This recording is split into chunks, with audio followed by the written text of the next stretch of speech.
Hello বন্ধুরা, আজকে চলে এসেছি ছোট্ট একটা মিনি ভ্লগ নিয়ে। তো এই দেখো, আমরা কিন্তু এইখানে রেডি হয়ে গেছি। এদিকে মাম্মাম আর মিষ্টি দুজনেই রেডি হয়ে গেছে।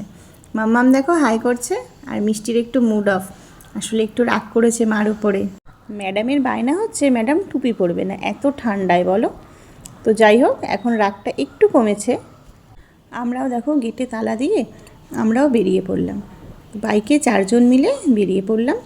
তো দেখো, এখানে কিন্তু প্রচণ্ড ঠান্ডা। অ্যাকচুয়ালি আমরা বসিরহাটে রয়েছি, তো এখানে এত ঠান্ডা, মানে হাত পা পুরো মনে হচ্ছে পুরো জমে যাচ্ছে। তো চলো আমরা কোথায় যাচ্ছি, চলো তোমাদেরকে দেখাই। তো দেখো, এটা হচ্ছে ঘোষবাড়ি বসিরহাটের।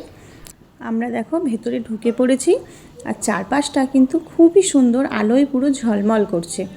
আমার এখানে প্রথমবার আসা। আমার হাজব্যান্ড যেহেতু এখানে জব করে, তো ও প্রায় আসে।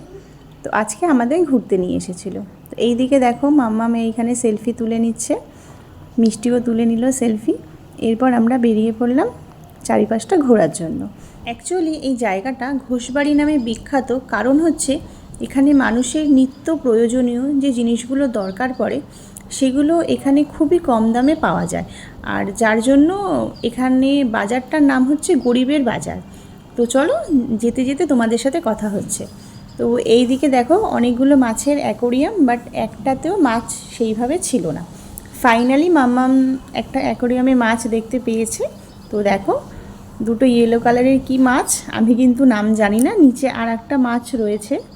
তো মাছ দেখা কমপ্লিট হয়ে গেছে। এরপর দেখো আমরা চলে এসেছি গরিবের বাজার, যেটা বলেছিলাম। তো দেখো এখানে কিন্তু জিনিসগুলো একদমই কম দাম। তো আমি ভাবলাম দেখবো কেন, বাড়ির জন্য কিছু নিয়ে যাই, আমার তো লাগবেই। তো বরমশাইকে বললাম, তো এই যে আমার যা যা লাগবে আমি সব নিয়ে নিয়েছি, দেখতেই পারছো। তো এখানে কিন্তু যেহেতু গরিবের বাজার, তাই কোনো ট্রলি দেবে না, তোমাকে কিন্তু ঝুড়ি করে হাতে করে নিয়ে যেতে হবে।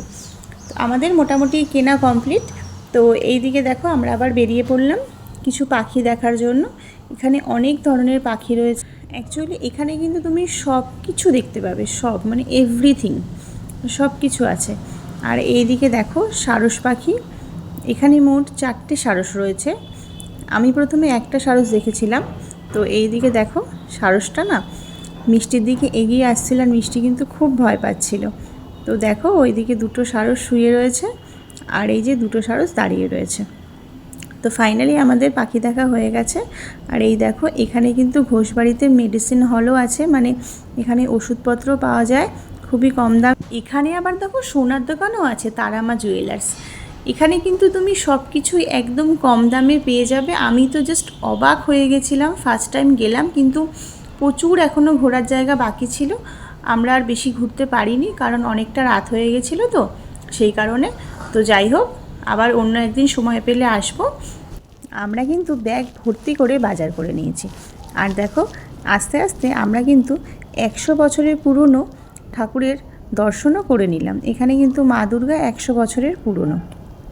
তো আমি আর ভেতরে উঠলাম না, ঠাকুরকে আমি বাইরে থেকে দর্শন করে নিলাম। এরপর আমরা বাড়ি চলে এসেছি।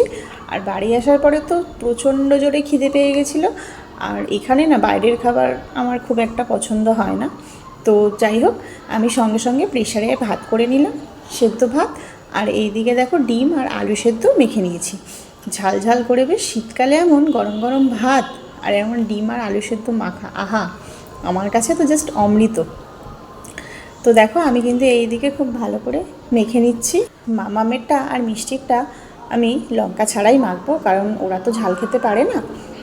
তো দেখো এই যে ফাইনালি কিন্তু আমার রাত্রের ডিনার কিন্তু রেডি হয়ে গেছে। সেদ্ধ ভাত, তার সাথে একটু ঘি, কাঁচা লঙ্কা, আহা। তো চলো আমাদের কিন্তু রান্নাবান্না কমপ্লিট। এরপর খেয়ে দিয়ে ঘুম দেবো। এই যে মিষ্টি আর মাম্মাম খেতে বসে পড়েছে, বাবা আসছে। তো চলো টাটা, আজকের মতন এখানেই ভিডিওটা শেষ করলাম। তোমাদের কেমন লাগলো জানিও। চলো টাটা।